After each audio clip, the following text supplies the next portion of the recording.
are going to move on with chapter 7.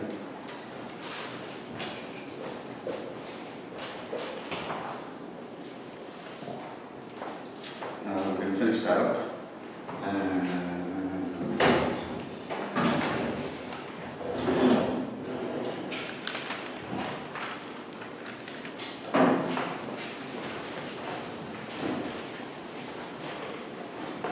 Thought I had that basic.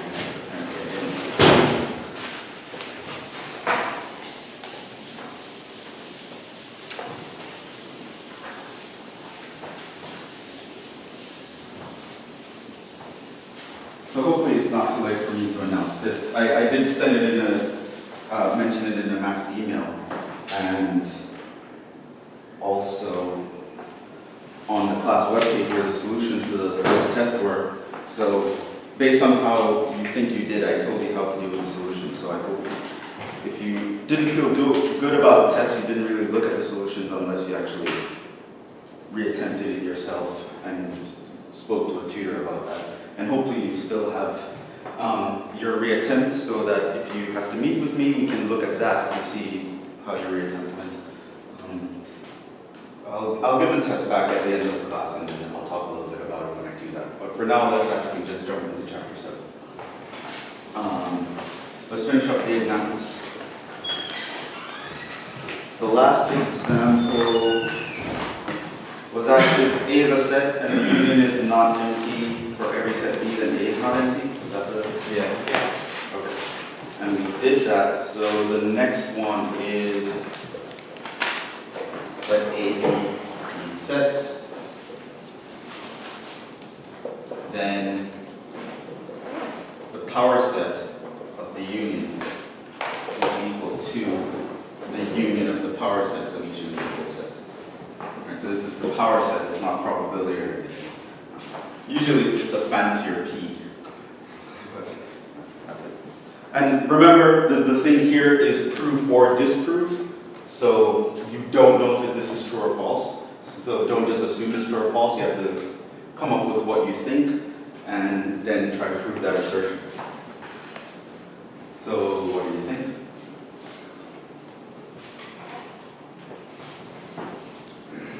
Is the power set of the union always the union of the power sets? No. Why not? It can be a subset, or would you like me to explain how I would prove it, or? Or tell me explain your intuition. That's what I'm. My reasoning was that for the union, or for the power set of the union, there could be a subset of the union where it includes an element from A and an element from B, but the union of the power sets isn't necessarily the case. Oh, so we're talking about when there are, One subset. of course, if there are elements that are not in common to both, Yeah. then the subsets would have, one subset would have them in here while the other would have them in there. But you'll also. So they would both be in the unions, in the union of, they would both be in the greater power set, but there wouldn't be one subset with both of them. Okay, give me an example then. So you're claiming it's false because you expect this guy to have sets that are not in there. He might be larger, is what you're saying. Give me an example. Can we let A, So you claim it's false. can I do proof by counterargument? Yeah. A equals a set containing X, Oh, the element some X. element X, and then B containing some element Y. So then the union is of course X and Y. Okay. And so then, You look at the power set of A, you would have You got an empty set. the empty set and itself. Right, so it's the set of possible subsets here. If you look at the power set of B, you would have the empty set and the set itself, which means that if I take the union of these two guys, I would end up with the empty set, the set containing X, and the set containing Y. Right? But if I take the power set,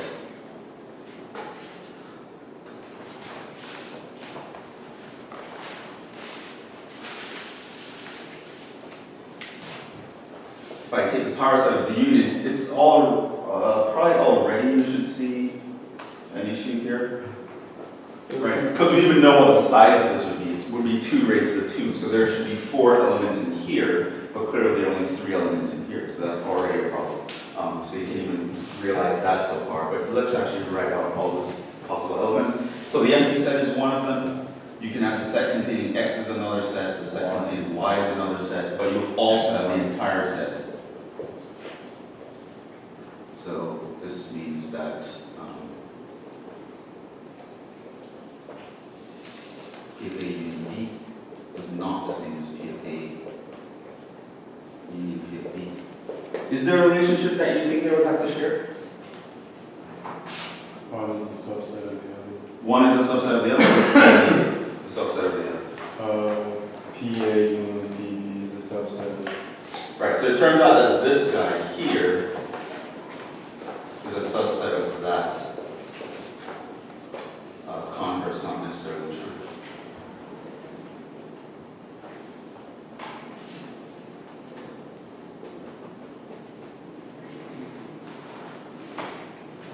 So that was a false statement, and you can, once you have this intuition, you need to understand the kind of objects you're looking at,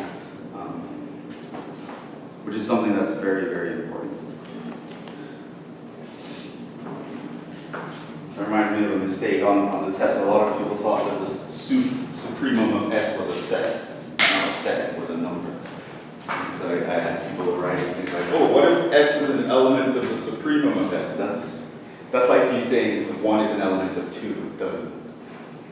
Right? You have to be aware of what kind of objects you're looking at, and that will help you to build your intuition.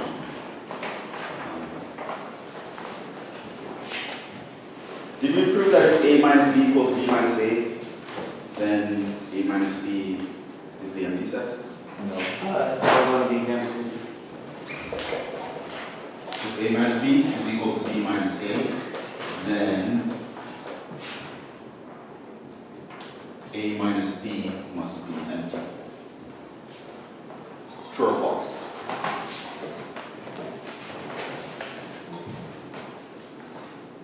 You think it's true?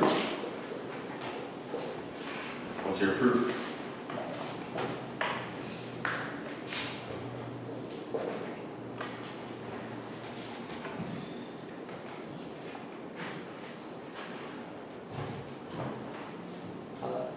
A minus B, or you can show that because of the first relation.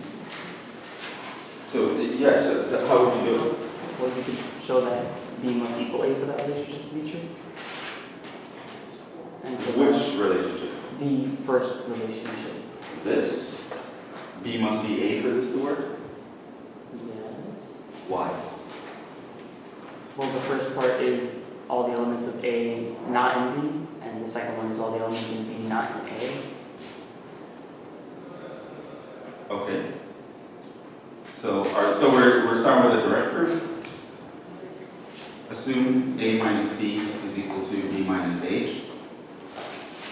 Then, if X is in A minus B, it would mean that X is in B minus A.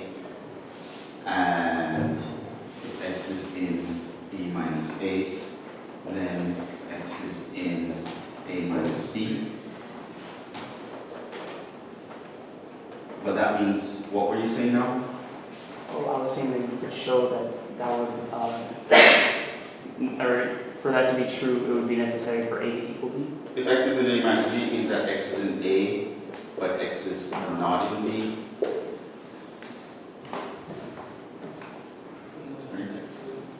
And if X is in B minus A, this means that X is in B, while X is not in A. And the only way it could be both is if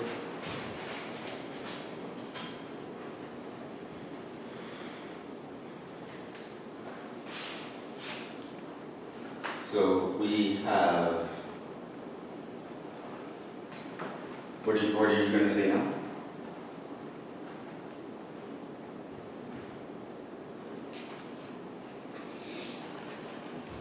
You have X in A and X not in A.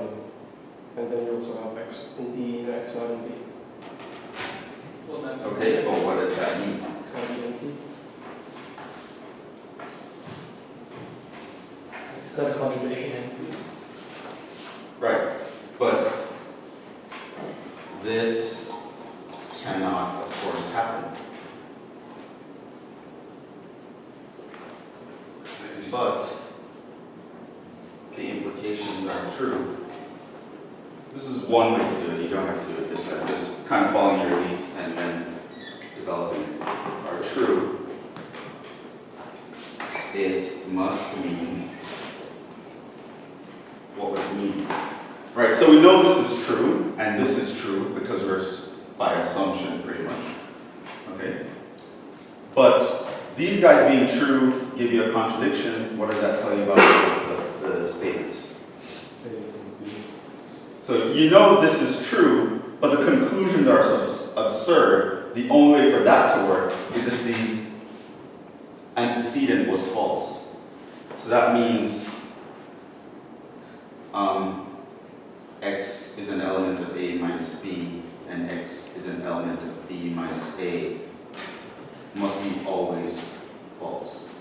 Meaning it's never possible for something to be in both of these sets at the same time. And so saying that a set cannot contain any elements is the same as saying it's the empty set.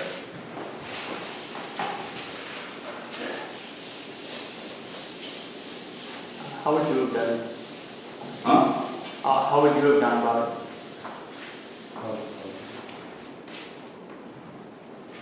I would have given this, I probably would have started out similarly. I would have said, okay, here, if x is in A minus B, then x must be in A and not in B. But that means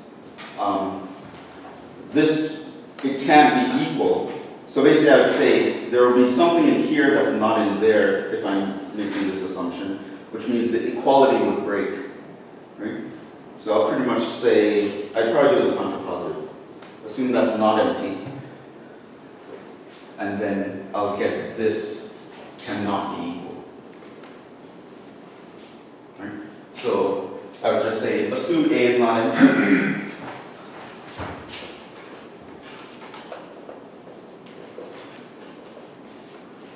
I think it's less run around. So you could assume A minus B is not empty. This would mean there exists some x in A minus B.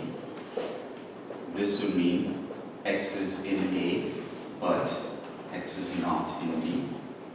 But that would mean your x cannot be in B minus A. Right? So this would mean that my A minus B is not a subset of B minus A, which means that they're not, that the original relationship cannot hold. And so I can just say it holds by the contrapositive.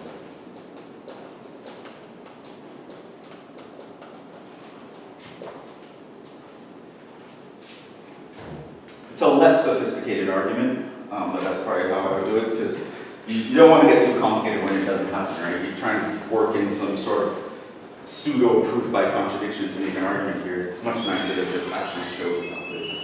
Yeah? Could you explain the last part of like your first? Because I thought we sort of had to show that A equals B or something, and then A minus B would be the empty set.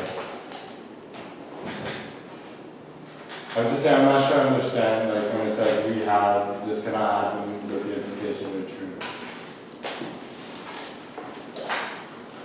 So you wanted to say what? Come again with your argument? The way I thought it was going to go was that you're going to show A equals B. But I guess that doesn't necessarily have to be true. Or A is a subset of B.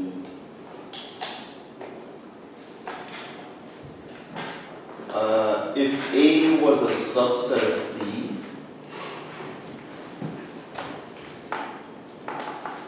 yeah, it still wouldn't work out here. How about A equals B?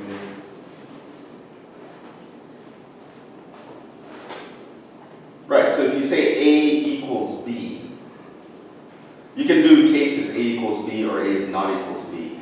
Right, if A equals B, both of these give you the empty set.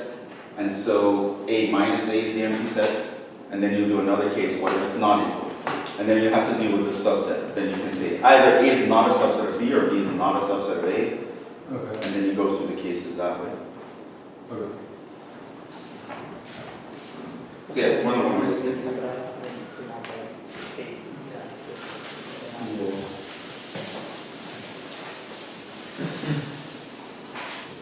But again, you can't forget your truth tables or what you're allowed to assume and what you're allowed to show, because you can get into trouble with that. But again, going back to the test, I had people who, there was a statement given in this format, P implies Q, and they basically assumed the equivalent of saying P implies not Q, which is not a thing.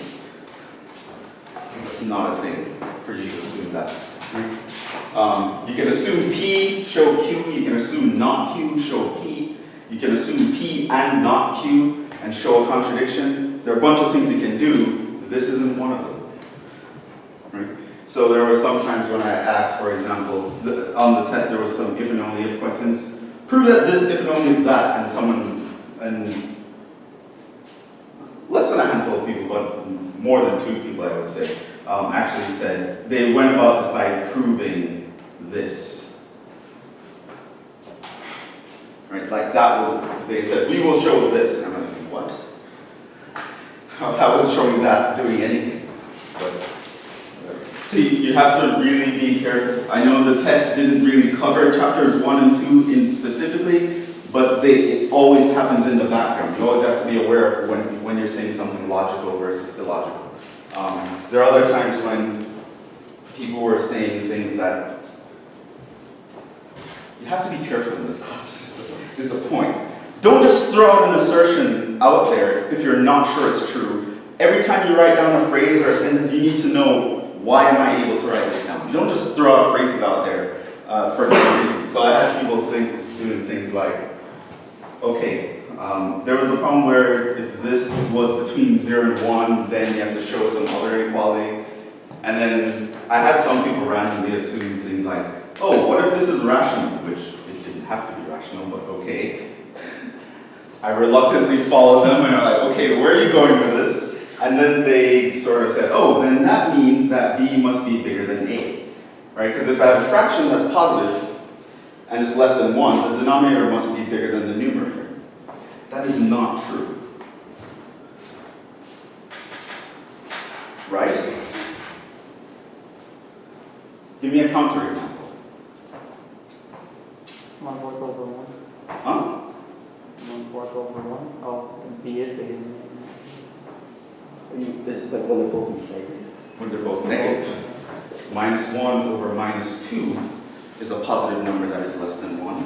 The B is less than A, right? You need to be careful. You can't say anything unless you know, okay, what I'm saying is the truth. But I saw people throwing random alternative facts out there, like crazy. Alternative facts, like, okay, assume this, therefore this. I'm like, what are you talking about? That's not true. That doesn't follow at all. Like, that is not true in general, and it's not true even if I pretended what you assumed was true, right? So you guys have to be careful of that, right? Your facts are important, right? Be careful of what you say. I have a lot of people assuming things and drawing conclusions that they had no business drawing those conclusions. Right? Don't just say, oh, this is less than 1, it must mean this. And I'm like, no, it doesn't. It's not true. Sometimes I write counterexamples, but okay, let's move on.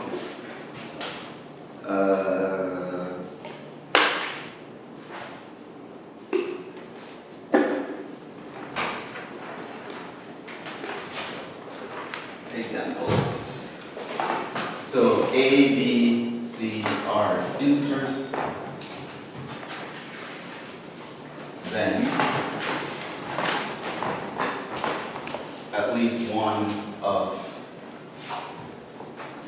A plus B, A plus C, or B plus C is even. So if I take 3 random integers and I can sum them pairwise in all possible combinations, one of these sums must be at least 1. that true? Yes.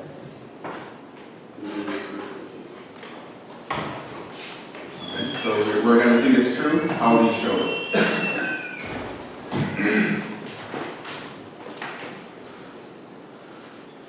Can I create a little chart of the possible cases of the three guys and Okay. then show every single one? We have these cases. Okay, what's your chart going to look like? So you have A, B, C, And we and you're going to do A plus B. Is that what you do?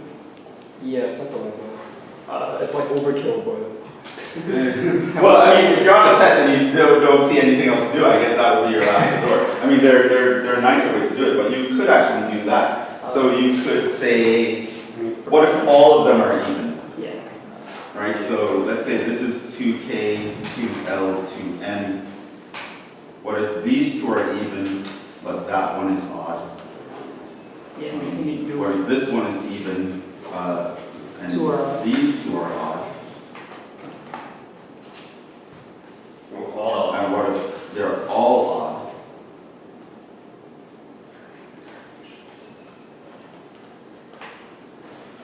What are the possibilities are there? can you still Literally everything else is without loss of generality, right? I'm adding things I can add in any order. So it's any rearrangement of this is without loss of generality. And of course here, this would be even, this would be even, this would be even. So it's true that at least one is even. In fact, all of them are even. Here, if I take A plus B, this is even, right? Here, if I take B plus C, this is even. Here, if I take sum of any two, they'll all be even. Alright, so you can say without these, we have these cases without loss of generality, and at least one expression, probably one.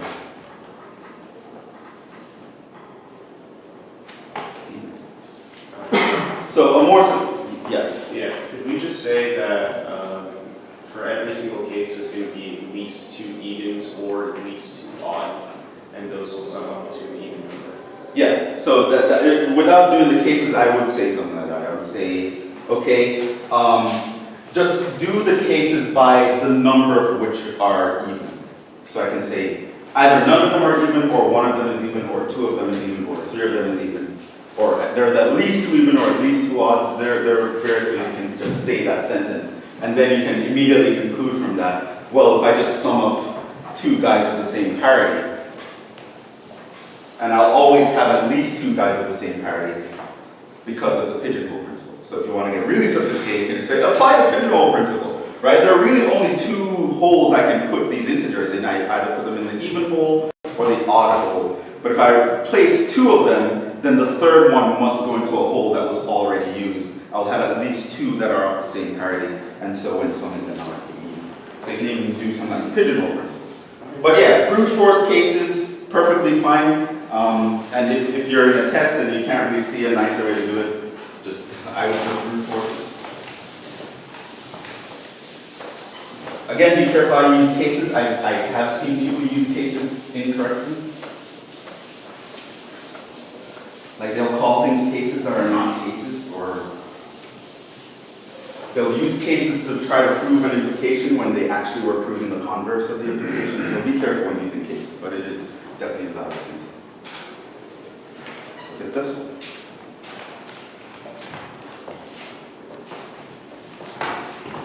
Okay, these two are going to be a little bit sneaky.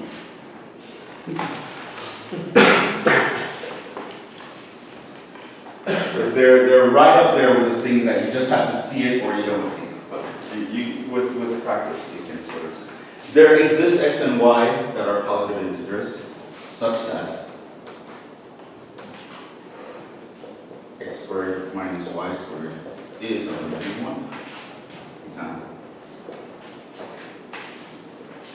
For all positive integers,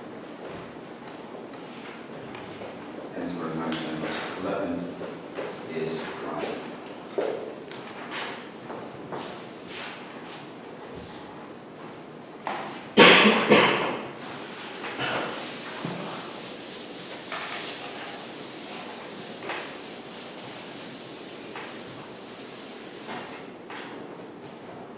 And the last example in this section, let me just write it down.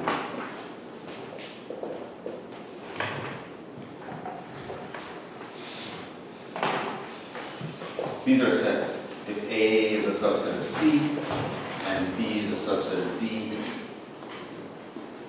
and the intersection of A and B is the empty set, then C intersect D must be the empty set.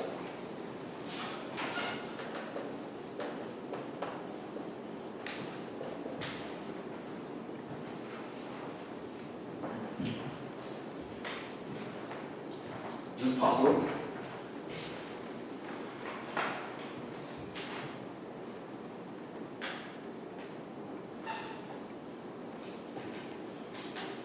You have the difference of squares adding up to 1 over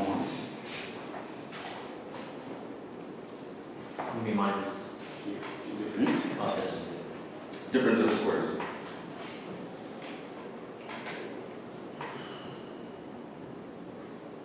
Ideas? I will have like two solutions for them. Huh? I will have two solutions, one for x and one for y. Perhaps, but you only need to find one. You just want to say there exists x and y. So if you find one solution, that's good enough. Give me one value of x and a corresponding value of y such that this works. Any one. There might be many.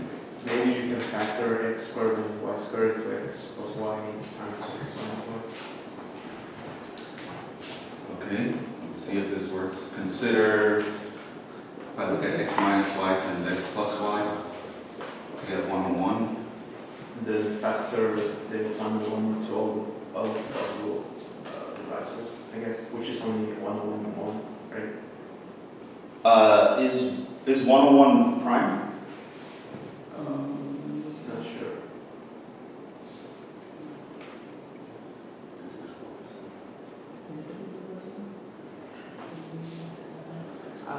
Yes. I think it is. Let's say you knew that. Okay. So let's say I know this is prime. What does that mean? That x minus 1, Huh? X minus one of y those should must be equal 1, and One of these must be be 1. 1 on 1. So do I know which one has to be 1? Let's just presumably x minus y. It has to be x minus y, because this can't be 1. Why? Because they're positive integers. If I add 2 positive integers, I'm definitely going to get something bigger than 1. So if one of these must be 1, it has to be that guy. Since 1 on 1 is prime, x minus y equals 1. So I can factor it, and so so my possible solutions, if there are any, it must be the case that one of them is just 1 bigger than the other one.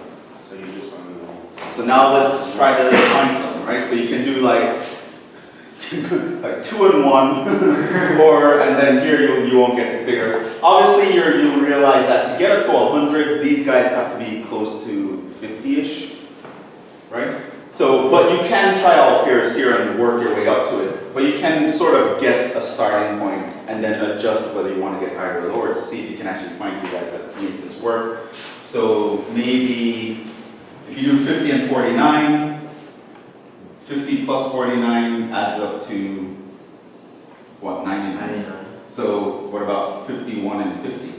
That'll work. So 51 and 50 adds up to 101, 51 minus 50. There's only one solution. So technically here by trial and error.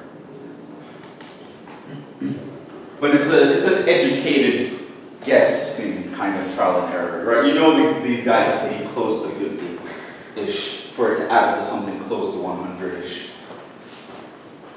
X equals 51, y equals 50. Solves the equation. So that's actually true. There are integers, at least one pair of integers And if we're restricted to only the positive integers, that's probably the only ones. What about this one? Is that expression always prime?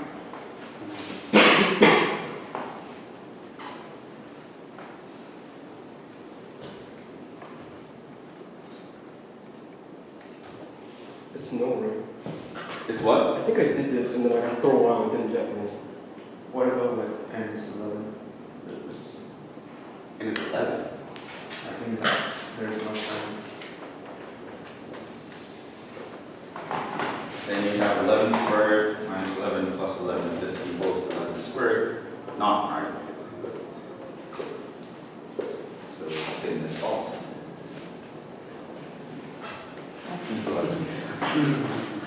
Right. Trick us to realize if I pick n to be this number, they'll kill each other and I'll be left with a square. The square is not going to be prime.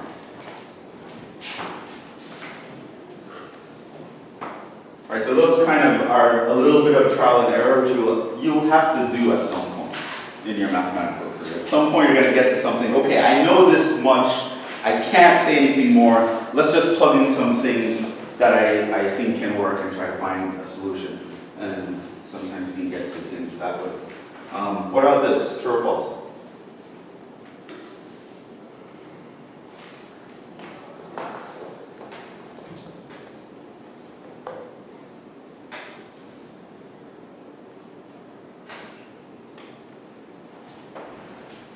Let's look at, so here I draw a Venn diagram. You should be aware. I think one person tried to prove a set problem with drawing pictures. Pictures are not proofs. They're not statements, right? You can't look at a picture and say, oh, that's true or false. A picture is not really a declarative statement. They cannot constitute proofs. But pictures can give you some intuition. So let's actually draw a picture here and to see, am I forced into this situation?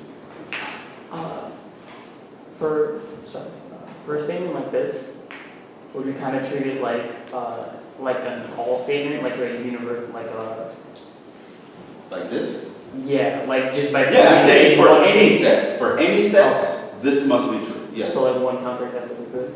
So any one counterexample would be good. Do you think it's false? So you're saying it's possible for your C and your D to not intersect, yet all these are fulfilled? Okay. What if A is a subset of C, which means my A needs to be in here? I know B is a subset of D, which means my B needs to be in here. The intersection is clearly empty. Yeah, this picture fulfills all conditions, and my C and D do not intersect. What if C and D do intersect and A and B are the empty set? Because the empty set can be a subset of C and D. Sure, but when you make a mathematical statement, what are you saying? This is true in all cases. Oh. If my assumption is these are for all any sets A and B, this is Oh, true. I'm sorry, I was saying that it's false because you can have A and B be empty while C and D do have an intersection.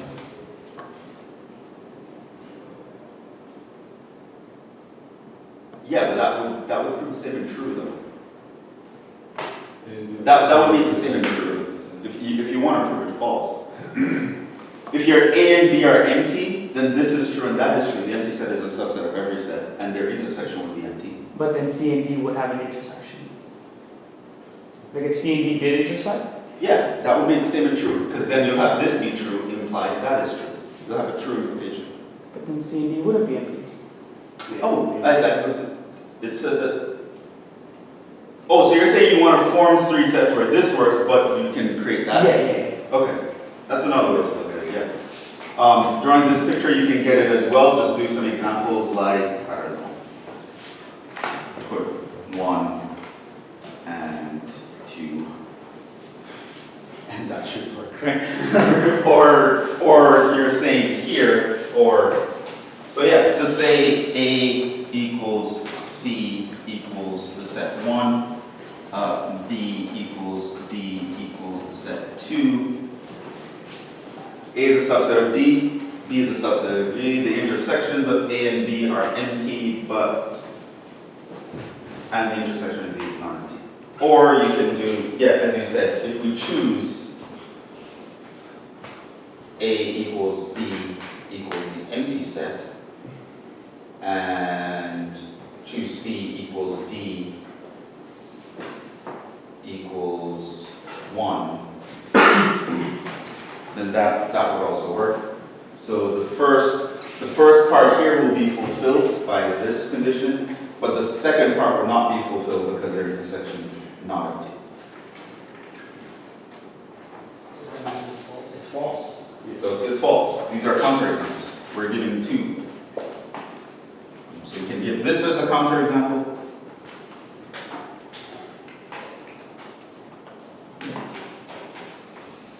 Probably the way I would have thought about it, just start drawing some pictures, see can I actually create this relationship that breaks it. This is a little bit more sophisticated, but it's another counterexample. You only need one.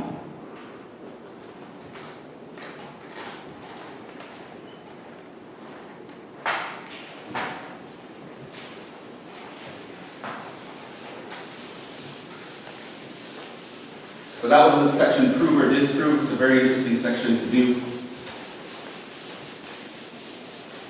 So it requires you to not only understand the proof techniques that we're supposed to be using, but also understand the objects that you're working with. You need both levels of understanding to be good at chapter 7. Now we're going to move on to chapter 8, which was covered in the bonus.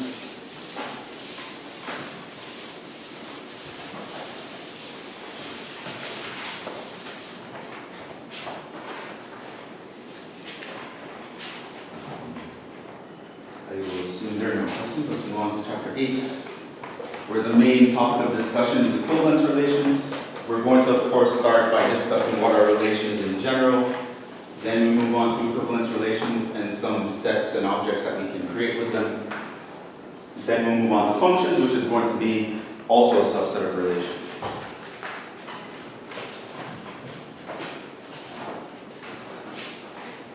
Another thing that I saw often in the test, which really bothered me. If you're describing a list of things, don't use one letter.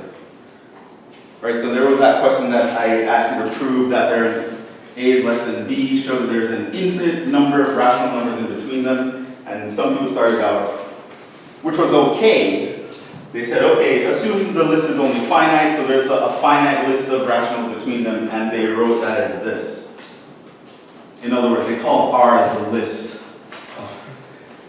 You're going to get in trouble like that, right? If it's a list, write it out as if it's a list, right? R1, R2, Rn.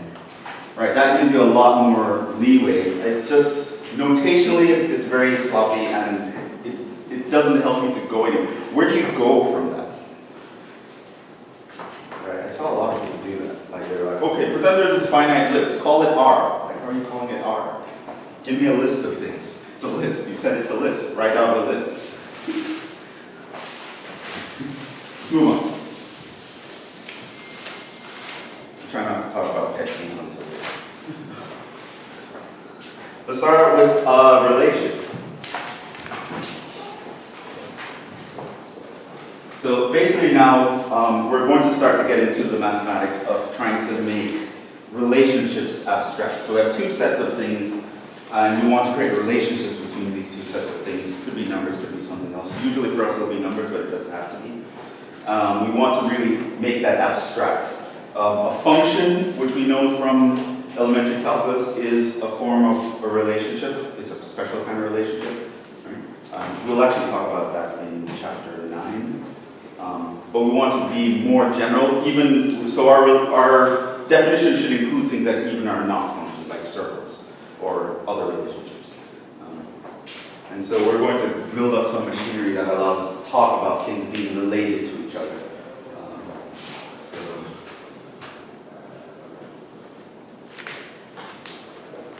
A and B, these sets, a relation, which we can name it R. It can be named various things, but I'll call it R. This is the name of the relation.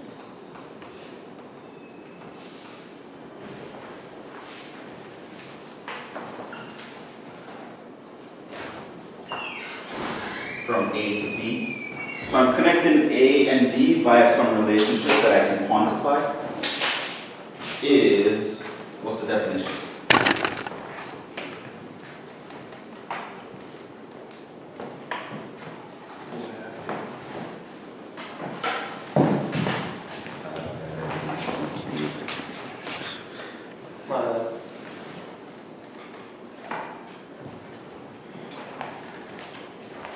Anyone knows? What's a relation from A to B? It's a set of ordered pairs. It's a subset of the set of all ordered pairs. It might be everything, but it might not be. Right? So I'm connecting pairs. Right?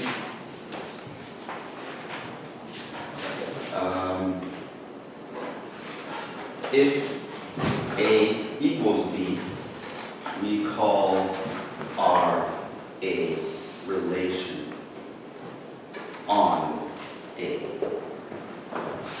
i.e., and this was what was asked in the definition in the test, a relation on a set A is a subset of A cross A. So R is called a relation if it's just a set of ordered pairs from A to B, meaning that I'm going to put the first coordinate is an element from A, the second coordinate is an element of B, and whenever two elements appear in a coordinate, I say they relate to each other. They have a relationship. These two guys are paired together. And R is going to be there's going to usually be some sort of rule that would define R. The rule may be a function, the rule might not be a function. Functions are just special relations. So, note that R is a set of the form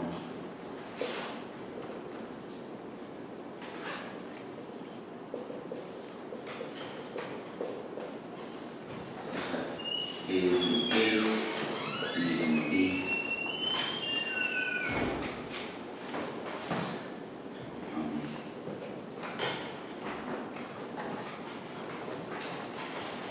But perhaps it's not exhaustive. You don't have to take all such pairs. You're taking a subset of these pairs.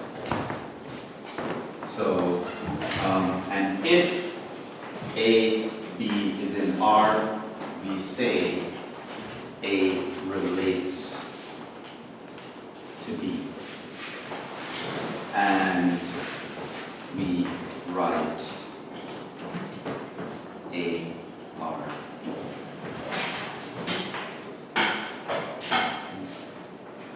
So that's the definition, this is what it is.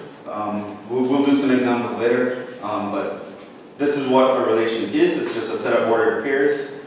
And if I can choose the domain and range of the relation to be the same, and that just means I call it a relation on the set A. So whenever one set is mentioned, it means that it's populating both parts of the ordered pair. If I'm mentioning a relation from one set to another, then the first component will come from one set, the second component will come from the other. If there's a component in R, we say that this guy relates to that guy under this relation. So we can say it relates to B under R. And we can write this expression, right? Now R can be replaced by any symbol you want. It can be replaced by, for example, an equivalence sign, just a little bit of foreshadowing there. Right? So I can describe R as going to be some sort of equivalence relation, or we can say some approximate sign, or it can be a less than or equal sign. It's a very abstract. R can be any sort of rule to compare two elements and actually say they relate to each other with respect to a certain sort of relationship. Right? So we want to make this very abstract. So we have those definitions. Let's see.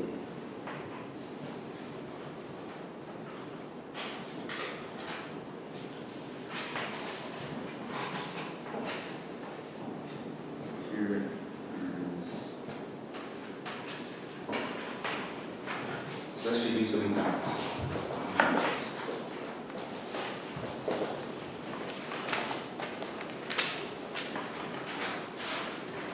A contains the elements A and B, and B contains the elements 1, 2, 3. Examples of relations from A to B are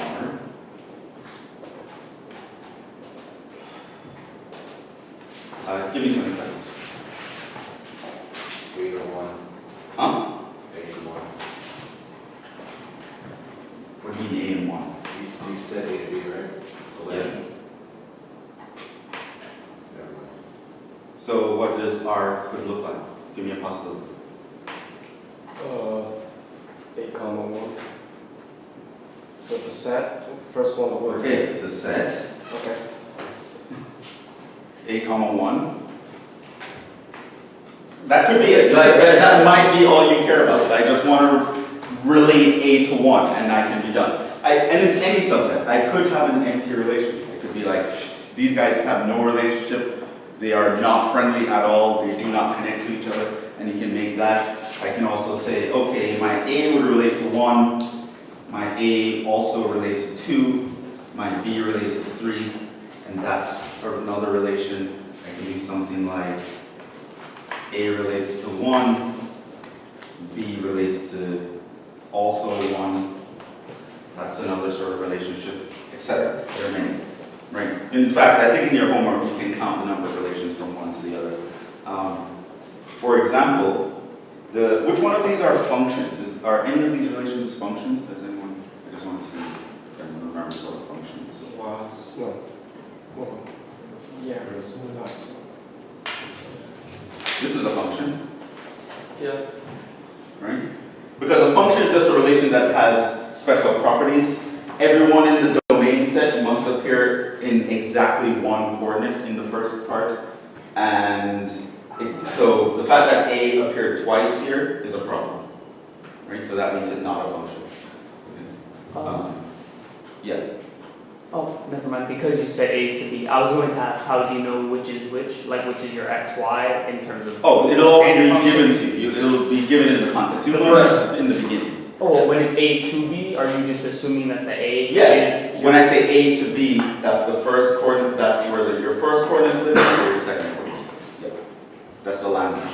Wait, so the first one isn't a function because it doesn't have B? Because it doesn't have B, right? Right. So everyone in your domain set must appear, and they must appear exactly one time.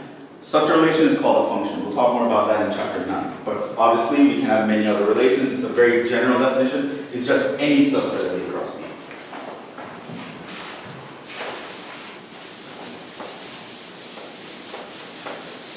Functions and other kinds of things are more restrictive, but we'll deal with things very generally to start out.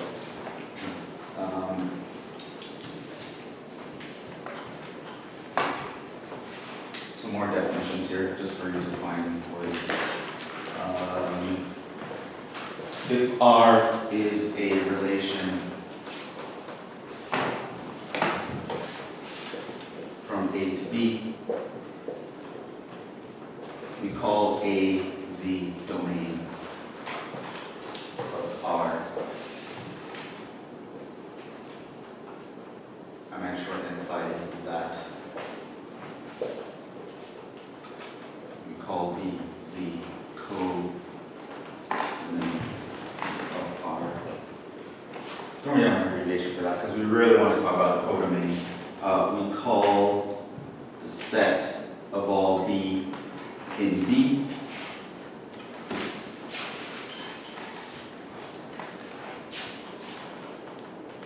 such that AB's in R for some A in A, the range of R, which we'll abbreviate it by rand R. Right? So very similar language to functions. What else I wanted to talk about? There's also something of the inverse relation, which that's going to be an abstraction of an inverse function. So it turns out inverse functions don't all exist, but inverse relations in general do always exist. There is also the definition of an inverse function. The inverse relation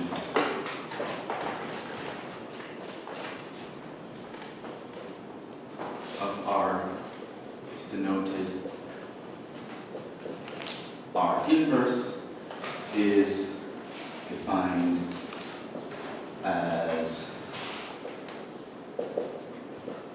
this is the set of all B, comma A such that A, comma B is in R. Right, so take all the coordinates that are in your relation, flip them around, you get what's called the inverse relation. Right? So you say your x equals y and y equals x, you get what's called an inverse relation. Other definitions.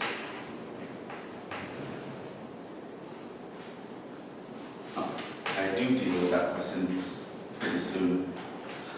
Question. Let A, B be sets.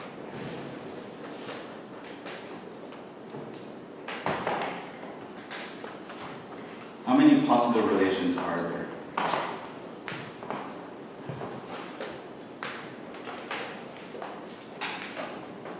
Pretty finite.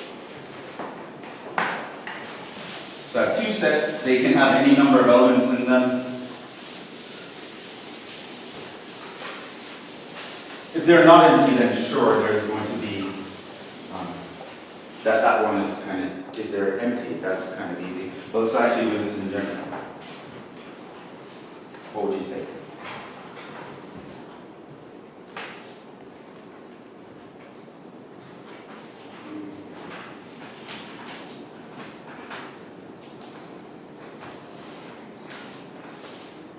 If R is a relation, then R is a subset of A cross B. A cross B. So how many possibilities are there? The cardinality of the Power set? Huh? I was going to say the cardinality of A cross B maybe. Would it be the cardinality of the power set? Cardinality of the power set, right? Because we are worrying about the subsets, right? So I'm looking at the subsets of A cross B. This guy is one of them. So all the possibilities for this guy are just the possibilities for how many subsets it can choose from. This means that the size of R, the maximum, is going to be the size of the power set of A cross B. What is the size of A cross B? Can you give me a formulation for that? Finite sets. Yeah, for finite sets. We're dealing with infinite, we'll deal with infinites in chapter 10. Cardinality A times B. Cardinality A times cardinality of B. Where's that?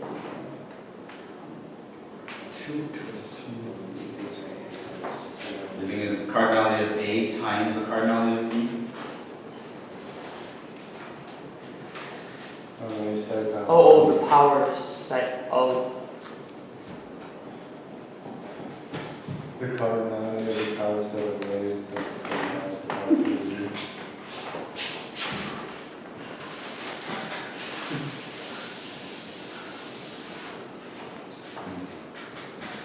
We'll leave it there, but I probably want you to write it as 2 to the thing. We'll get to that though. That's more useful in chapter 10. But yeah, this is the total possible number of relations you can form. Right, so the answer here will be the size of the power set of A cross B. And there are many cases to deal with here. It depends if both your A and B are finite, then you can actually write down a formula for it, which I prefer to write down as 2 to the something because it will lead to other things. But in the case of infinity, the things get a little bit weird, so let's actually move on. Professor? Yes? Question. That definition in there, is that valid only if R is a function? Or does that apply to relations? No, it applies to everything. Relations as well? Yeah. Okay. So, what you just want to think of, a function is just a special relation. That's what you want to think. No, but like the words domain and range. Yeah, the words are. Like that's valid for relations or just for functions? Yeah, that's valid for every relation. Right? So you would emphasize, it'll either be clear from context or you might emphasize, you might say, instead of calling it a relation, you'll call it a function. So I can say the domain of the function, I just know you're talking about a function. But the domain is in general. Okay? So it's kind of like functions are the squares and relations are rectangles in general. Right? So every square is automatically a rectangle, but not every rectangle is automatically a square. So you can use the language consistently in one direction all the time.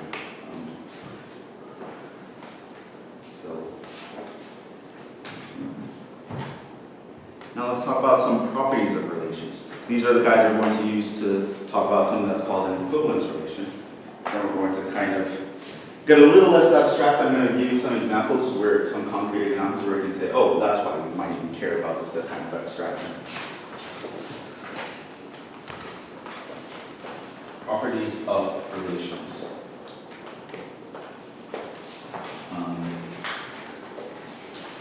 There are many. We will care about 3 of them.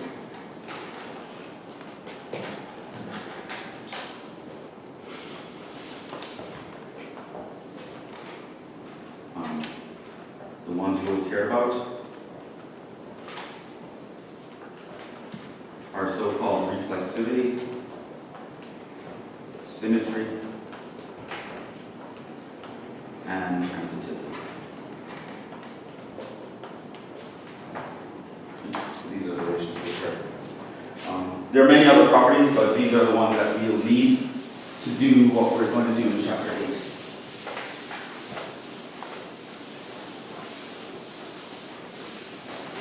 Will we be using more in this course, or will it be later on? Later on, you can define them. Well, for this course, these are the only ones I'm ever going to ask you about. Definition. R is called reflexive. Anyone got the bonus points for this one? There's another definition asked on the. I have a question. Kind of. Yeah. Right, Are they considered reflexive when hypothetically set A, comma B exists, therefore set B, comma A has to exist? No. Because reflexive just means that the like 1, 3 is in this thing, in the set. The relation, therefore 3, 1 has to be. That's symmetry. Oh, reflexive is when it's equal. Reflexive is when it has to be equal. So we'll talk about R is called reflexive, and this is applying to a relation on a set A. So R is called reflexive if A, comma A is a member of R for all A in our set. We call that reflexive. I.e., you can say A R A for all A in R. So if we're talking about a relation on a set, then if all elements relate to themselves under this relation, it is called a reflexive relation. Definition. R is called symmetric. These are definitions, sometimes I can say differently.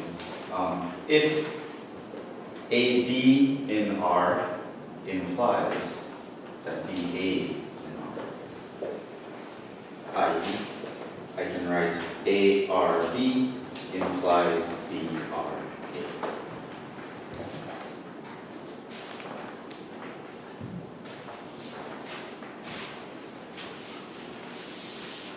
I want you to note that the definition for symmetry is an implication. In fact, you can kind of think of the definitions of all of them as implications. So you can think of this kind of as to say, if A is in A, then AA is in R. This is say, if this is in R, then that is in R. Transitivity is this property.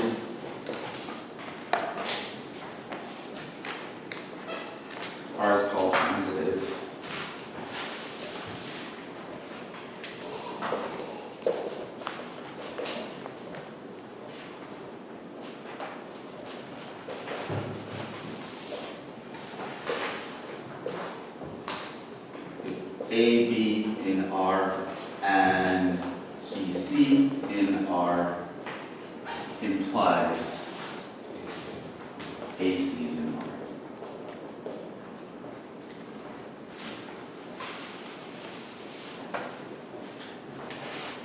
I.e., if A relates to B and B relates to C, then you can cut out the middleman and A will relate to C.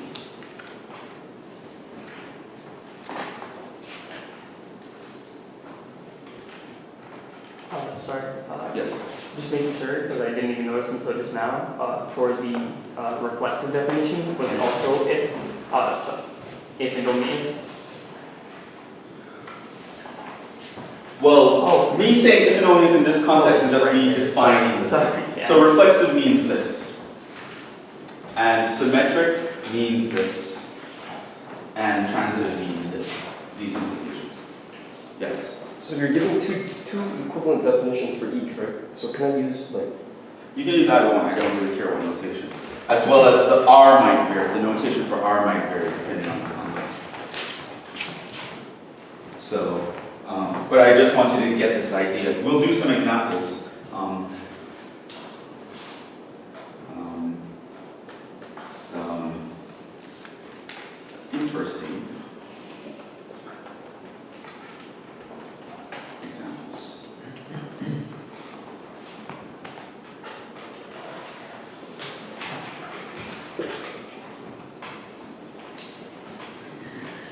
Which of these properties do the following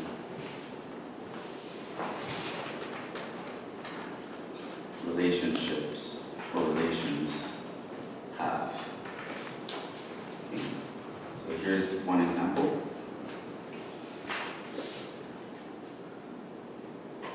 A, R, B, if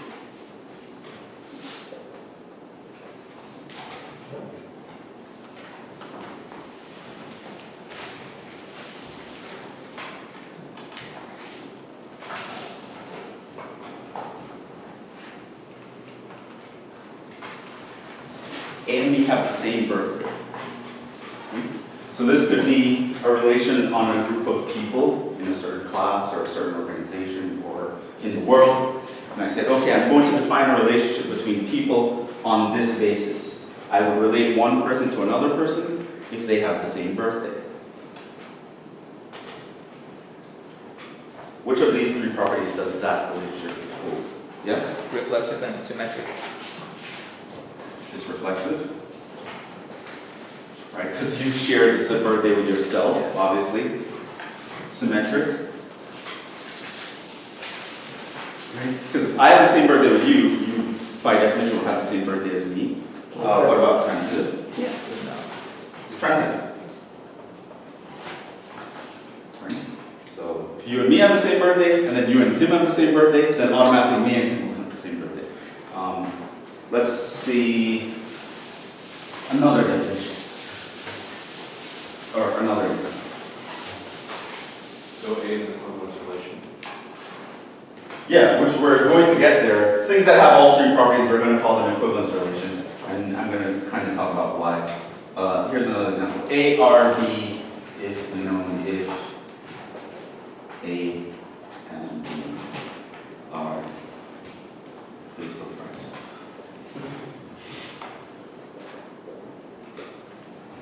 Which properties? Only symmetric unless can you be friends with yourself? You can, right? If you I look feel at like your you should friends, be. you should be able to do that. I mean, people who have no friends, it's just not fair. I should be able to put myself in my friends list, but you can't, right? You're not a friend of yourself in Facebook, right? If you look into your Facebook friends list, you will not find yourself there. However, if I Facebook friend Wilford, then he's in my friend list, I'll automatically become in his friends list. So it is symmetric. This is a symmetric relationship. Is it transitive? No. So we know it's not reflexive, definitely not. I would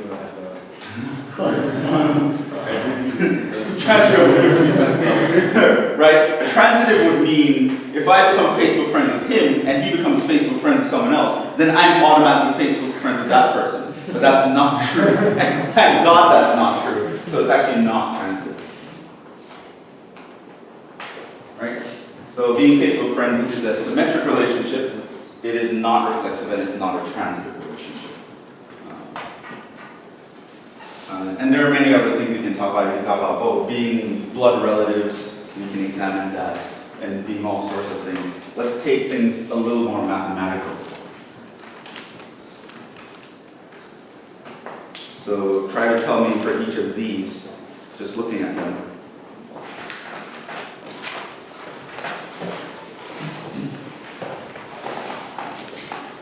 Let A be the set 1, 2, 3. So now I'm giving you the set. I could say A is the set of all integers, or A is the set of all natural numbers, or whatever I can give you.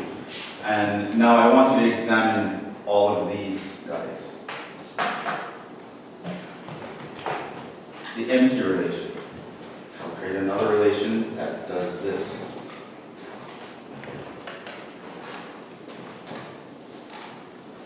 I will create another relation that does this.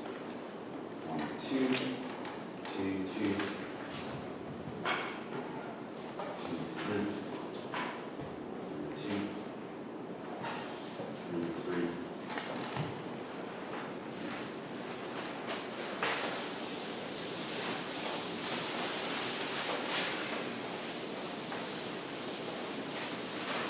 So these examples will help you out if you have to brute force something. Being able to look at all the guys expanded, you should be able to deal with that. We'll look at more cases where you have an infinite size relation and you still have to be able to identify these properties. But for now, let's look at some finite examples.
We'll do a few more examples and then I'll define equivalence relations.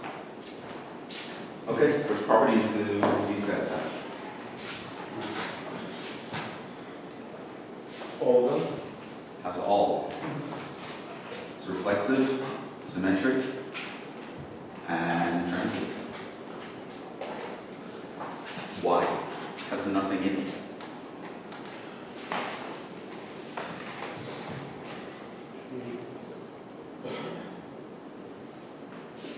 Why is that all of them? Yeah?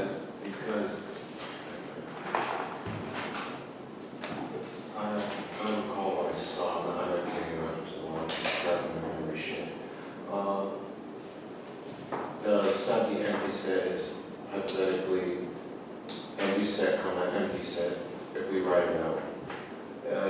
It's automatically holds a symmetric property. What do you mean empty set, empty set? Like hypothetically, there's a relationship between A and B, and A has an empty set, B has an empty set, and put it together, that'd be empty set. What do you mean it has the, you're saying it is the empty set? Yeah, A has an empty set, B is an empty set, there's a relation of A and B. Okay. There's a relation to A to B. Which would be the empty set cross the empty set? R is going to be a subset of this. Okay, and what are you saying? but when you write it out and expand it, it's automatically holds a symmetric property because it's the empty set and the empty set is both there. Transitive, it automatically holds because if I can't explain it. What you're saying is not correct though, but what is the issue here?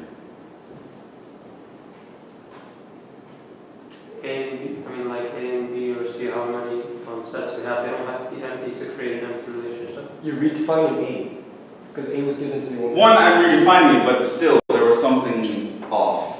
Oh, there you see it. The set wouldn't contain them. Or is a subset? It contains nothing, right? So the issue is you were mixing up the empty set with an element of the set. It has no elements, there are no coordinates. So I think you were saying something like the empty sets would be together, but that's not the case. This has nothing, it contains nothing. Right? These contain nothing, that crossing them will contain nothing. Here though, I do know that my A is not empty. I just choose to not take anything.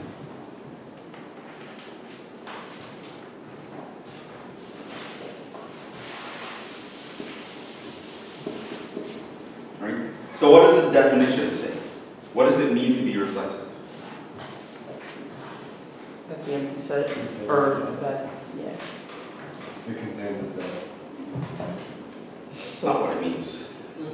Or rather, it's the implication is that since What does it say? Reflexive. the empty set is an element of R, That's not what the definition Implies- says. What does the definition of reflexive say? If A is an A is an element of A. If A is in A, then A comma A comma A is in R. Is the reverse not also true? Are there anything in A? No. Of course, there's 3 things in A. Oh, yeah. So this will hold for exactly 3 things. This will be true for 1, 2, and 3. Is 1, 2, and 3 in this relationship? No. It's not reflexive. What does it mean to be symmetric? Is the reverse for that also true? Because for the definition, it was an if and only if statement. So could you say that 0 is not an element of A, or the empty set is not an element of A? So Essentially, like A comma A element of R implies A element of A. Like taking the converse of that statement, would that be correct? if I understand what you're saying, the answer would be no. So symmetric says if AB is in R, then BA is in R. Okay? So what does that mean? Is it symmetric? Why? These are all vacuously true. That's vacuous. This statement is false, right? There's literally nothing in here. So to say something is in here is a false statement. False implies anything, so it's vacuously true. What about transitivity? This one says if AB is in R and BC is in R, then AC is in R. Turns out that this is still also transitive because this statement is false, right? The definition is an implication. You have to remember what implications are. First, you have to remember the definition that these are all implications. So, trivially true, vacuously true, those all still apply. The truth tables still have to apply, right? So this is symmetric and transitive. It is not reflexive though, because reflexive says if there is something in A, it must relate to itself. This relation does not contain 1, 1, 2, 2, and 3, 3. What about this one? Reflexive? Wait, so for reflexive, for that one would have to contain 1, It's 1, not 2, 2, reflexive. It's not reflexive, It's symmetric and transitive. right? It's not reflexive. Why? Because There's no 2, 2 is not there. 3, 3. These are not in R. So what about symmetry? Yes. No. Not symmetric. Why? 2, 1, and 3, 1 are not. Because 2, 1 and 3, 1 are not in R. Here I have the coordinate 1, 2 is in R. It means that when I flip them, that should also be in R. But there is no 2, 1 in R. What about transitive? Yes or no? Yes. Vacuous? Is it vacuous? It's not exactly vacuous, right? So you'd have to actually look at all combinations, right? These two will not work in the antecedent, but these two do if I look at them in the order, right? A relates to B, B relates to C, and then A relates to C. So these two guys fit this guy in a true sense. These two guys make it vacuously true because they don't have the first relationship. If I look at these two guys, it's vacuously true. They don't have the first relationship. If I look at 1, 1, 1, so 1 goes to 1, 1 goes to 3. So transitivity would tell me that the first guy here should go to the last guy there, which it does. So it is transitive. So it's not reflexive, not symmetric, but it is transitive. Right? So you have to worry about vacuous relationships as well. Right? So that's kind of why I'm doing this. Right? So you want to be able to do that in the finite case and the infinite case, but let's look at this one. Reflexive? No. It's not reflexive. Why? We see one. 1, 1 is not in there. We have 2, 2 and 3, 3, but 1, 1 is not in there. What about symmetry? No. Not symmetric? 2, 1 is not there. Because 2, 1 is not in there. What about transitive? Here I have 1 goes to 2, 2 goes to 2. Do I have 1 going to 2? Yes. You don't have 1 to 3. Where? You don't have 1, 3, but 1, 2, and 2, 3. So there should be 1, 3. So I have 1, 2, and I have 2, 3. Do I have 1, 3 is the question? No, so it's not transitive. Isn't it? Obviously it's not reflexive, Not symmetric. right? Because 1, 1, 2, 2, and 3, 3 are not in there. What about symmetry? No. No, because 1 relates to 2, 2 relates to 1, but 1 does not relate to 1. So it's not symmetric. No transitive. Why not transitive? 3, 2, 1, 2, 2, 1, no 1, 1. Right. Again, 1 goes to 2, 2 goes to 1, but 1 does not go to 1, so it's none of them. It's not transitive. This one. It's reflexive. It is reflexive. 1, 1, 2, 2, 3, 3 is there, so it's reflexive. Is it symmetric? No. Not symmetric.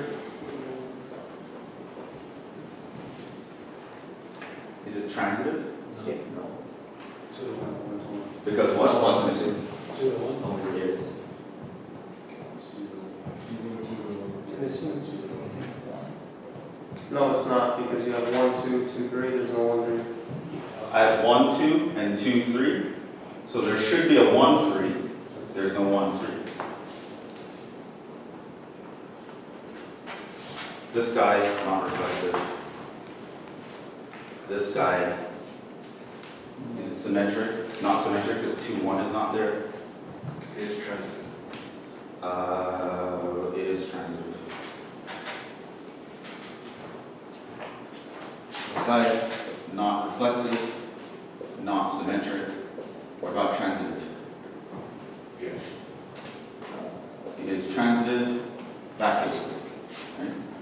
What about this one?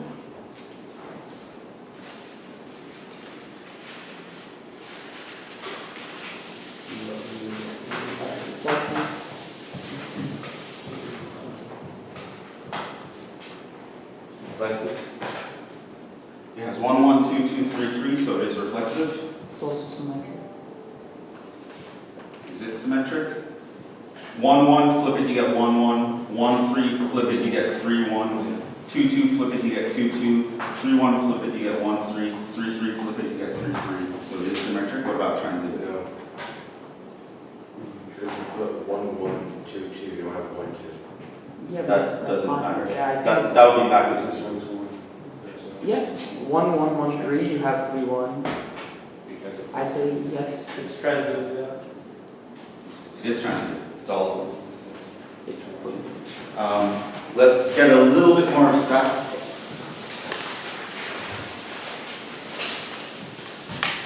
We'll talk about equivalence relations next time. We're going to introduce that notion. We'll talk about this. Which properties?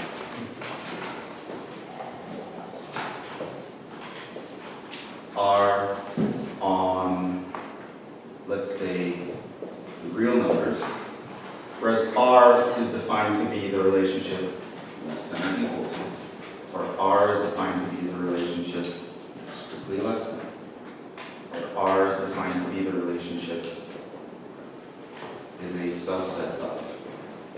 Let's say if R is on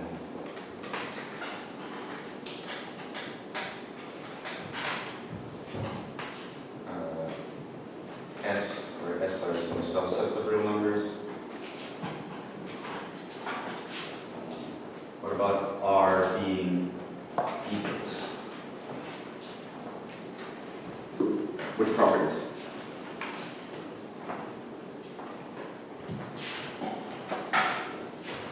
So the reflexive is the one where it's the same guy, right? Reflexive will work since A is less than or equal to A for any A in R. What about symmetry? No. It's also symmetric, right? Since, oh, we have less than. So if A is less than B, does not imply B is less than or equal to A, so it's not symmetric, right? It could work if they were both happen to be the same exact element, but if they're not the same exact element, that's not correct, right? If I say 1 is less than or equal to 5, it's not correct to say that 5 is less than or equal to 1. What about transitive? Yes. Right, A is less than B and B is less than C, then A is automatically less than C, so it is transitive. What about less than?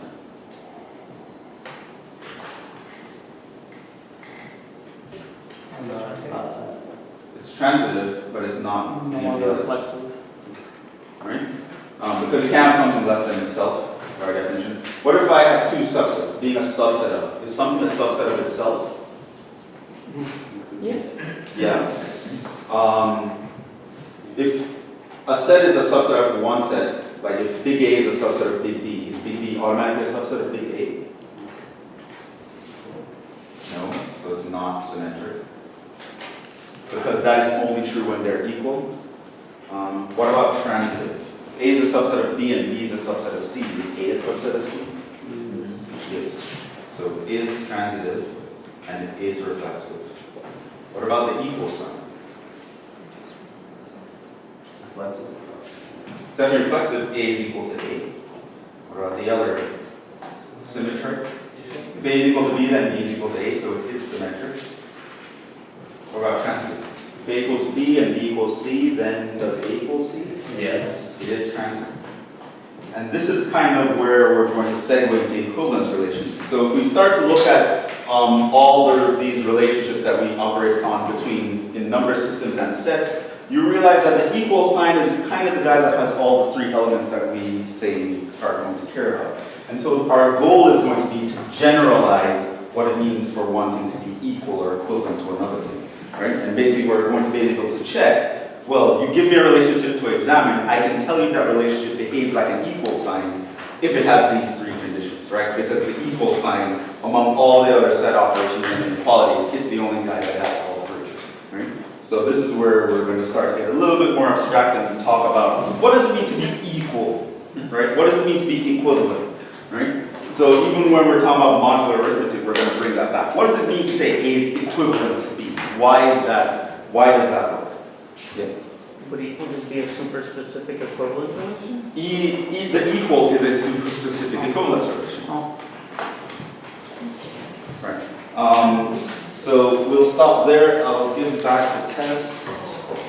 and see you. So